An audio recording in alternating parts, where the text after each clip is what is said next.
வணக்கம் நேயர்களே. நேயர்கள் அனைவரும் நீடோழி வாழ்க்கை நிம்மதியுடன்.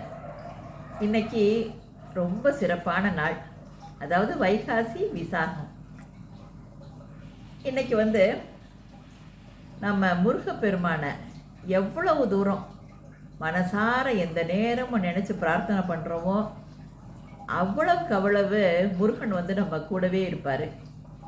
அதனால் இந்த நாளை நீங்கள் தவறாமல் பயன்படுத்திக்கிங்க. இன்றைக்கி வைகாசி விசாகத்தை பற்றி ஒரு விஷயம் என்னென்னா, அதாவது இன்றைக்கி நம்ம எப்படி வழிபாடு செய்கிறது அப்படிங்கிறத பற்றி பார்க்கலாம்.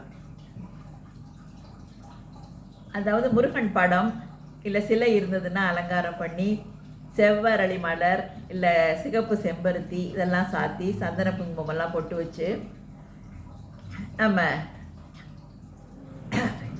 ஓம் வரைஞ்சிட்டு அதில் ஷட்கோணம், நம்ம வழக்கமாக போன பதிவுகளில் சொல்லியிருப்பேன், அந்த மாதிரி ஷட்கோணம் வரைஞ்சி ஓம் சரவண பவ சுற்றிலும் எழுதி அதில் ஒவ்வொரு ஷட்கோணத்துலேயும் ஒவ்வொரு இடத்துலையும் முக்கோணத்துலேயும் அகல் விளக்கு வச்சு நெய் தீபம் ஏற்றி அது மாதிரி வச்சுட்டு நம்ம வழிபாடு செய்யலாம். இன்றைக்கி பக்கத்தில் அந்த ஷட்கோணம் வரைஞ்ச இடத்துக்கு பக்கத்தில் வேலை வச்சு அந்த வேலுக்கு நல்ல ரோஜா இதழ்களால் நம்ம அர்ச்சனை செய்யலாம். இது நம்ம முருகனோட மூல மந்திரமான ஓம் ஷம் சரவண பவ ஸ்ரீம் க்ரீம் க்ளீம் க்ளோஷம் நமக. இதை ஒரு 108 முறை நம்ம சொல்லி 108 நாணயம் இருந்ததுன்னா போட்டு, வெள்ளி நாணயங்கள் இருந்தால் போட்டு இந்த மாதிரிலாம் கூட அர்ச்சனை பண்ணலாம். நமக்கு மனசுக்கு என்ன, அதாவது கந்த சஷ்டி கவசம், கந்தர் அனுபூதி, வேல் மாறல், இப்படி நம்ம மனசுக்கு என்னென்ன நம்ம மனசுக்குள்ளே ஆத்மார்த்தமாக நம்ம எந்த ஸ்லோகத்தை நம்ம அனுபவிப்போமோ அதை மனசார சொல்லி நம்ம வழிபாடு செய்யணும். எல்லாத்துக்கும் மேலே ஆத்ம நிவேதனம், நம்ம மனசை நம்ம ஆத்மாவே அவர்கிட்ட ஒப்படைச்சு நம்ம வழிபாடு செய்கிறது ரொம்ப நல்லது. இந்த வைகாசி விசாகம் முருகன் அவதரித்த நாளுங்கிறது எல்லாருக்கும் தெரியும். இந்த வைகாசி விசாகத்தை பற்றி இன்னும் ஒரு சின்ன கதை இருக்குது. அதாவது பராசர முனிவருக்கு 6 குழந்தைங்க.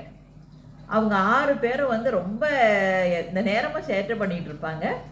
அவங்க 6 பேரும் தந்தை சொல்ல எப்பயுமே கேட்குறதில்ல. ஒரு முறை அவங்க ஒரு சிவாலயத்தில் ஒரு குளத்தில் போய் அவங்க குளிச்சுக்கிட்டு இருந்தப்போ அந்த குளத்தை ரொம்ப அசுத்தம் செஞ்சாங்க. பராசர முனிவருக்கு ரொம்ப கோபம் வந்துருச்சு. குளத்தை விட்டு எழுந்திரிச்சு வெளியில் வாங்கன்னு சொன்னப்போ இவங்கெல்லாம் கேட்கலை. அதுலேயே ரொம்ப ஆட்டம் போட்டுட்டு இருந்தாங்க. உடனே இவர் ரொம்ப கோபம் நீங்கள் 6 பேரும் மீனாக மாறிடணும் அப்படின்னு சொல்லிட்டு சாபம் விட்டார். அந்த 6 பேரும் மீனாக மாறி அப்படியே நீந்திக்கிட்டு இருந்தாங்க. எங்களுக்கு சாப விமோசனம் கொடுங்கன்னு சொல்லி அவங்க தந்தையை ரொம்ப கேட்டப்போ கூட அவர் அவர் செவிசாய்க்கலை. அப்புறம் இவங்க ரொம்ப வேண்டிட்டு கேட்ட உடனே பார்வதி தேவி உங்களுக்கு சாப விமோசனம் கொடுப்பாங்க, அதுக்கு உரிய காலம் வர்றப்போ தான் கிடைக்கும் அப்படின்னு சொல்லிட்டார் அவர். அப்புறம் ஒரு முறை பார்வதி தேவி ஒரு தங்க கிண்ணத்தில் பால் வச்சு முருகப்பெருமானுக்கு போட்டிக்கிட்டு இருந்தாங்க. அப்போ ஒரு துளி இந்த குளத்தில் சிந்த அந்த பாலை இந்த தண்ணியில் கலந்தது. அதை பருகிய அந்த 6 பேரும் அப்படியே விமோசனம் நீங்கி மாறி 6 துறவிகள் ஆனாங்க. அப்போ ஒரு அசரீரி கேட்டது, நீங்கள் 6 பேரும் திருச்செந்தூர் வாங்க, அங்கே முருகப்பெருமானை வேண்டினீங்கன்னா உங்கள் சாப விமோசனம் நீங்கிறோம், சாப விமோசனம் உங்களுக்கு கிடைக்கும் அப்படின்ன உடனே இவங்க 6 பேரும் அங்கே திருச்செந்தூர் போய் முருகனை வழிபட்டாங்க. அந்த நாள் தான் வைகாசி விசாகம். இந்த நாளில் இந்த கதையை நம்ம நினைவு கூர்ந்துக்கலாம்.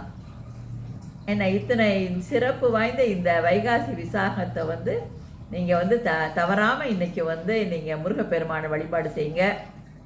இதில் என்னென்னா காலையிலேருந்து மாலை வரைக்கும் உபவாசம் இருந்தும் வழிபடலாம். இல்லை ஏதாவது ஒரு நேரம் மட்டும் சாப்பிட்டு அந்த மாதிரி கூட நீங்கள் வழிபாடு செய்யலாம். இதில் சரி, வைகாசி விசாகத்தன்னைக்கு நம்ம விரதம் இருக்கிறதுனால என்னென்ன நன்மை? முதல்ல காரிய தடை ஏதாவது இருந்தால் நீங்கிறோம். அப்புறம் கணவன் மனைவிக்குள்ளே ஏதாவது பிரச்சனை இருந்ததுன்னா அது அறவே தீந்துடும். அப்புறம் முருகப்பெருமான் அவதரித்த நாள் இல்லையா இது, அதனால் மகப்பேரை, அதாவது ரொம்ப நாளாக குழந்தை இல்லாமல் இருக்கவங்க வந்து வைகாசி விசாகத்தன்னைக்கு கணவனும் மனைவியும் நல்ல உபவாசம் இருந்து முருகனை நினச்சி வழிபட்டால் அடுத்த வைகாசி விசாகத்துக்குள்ளே முருகனே வந்து குழந்தையா வந்து உங்கள் வீட்டில் தவழ்வார். என்ன, அதனால் இந்த வைகாசி விசாகத்தை நம்ம வந்து நல்லபடியாக நீங்கள் முருகனை வழிபாடு செய்ய வாழ்க்கையில் எல்லா வளமும் நலமும் உங்களுக்கு பெருகி வரும்.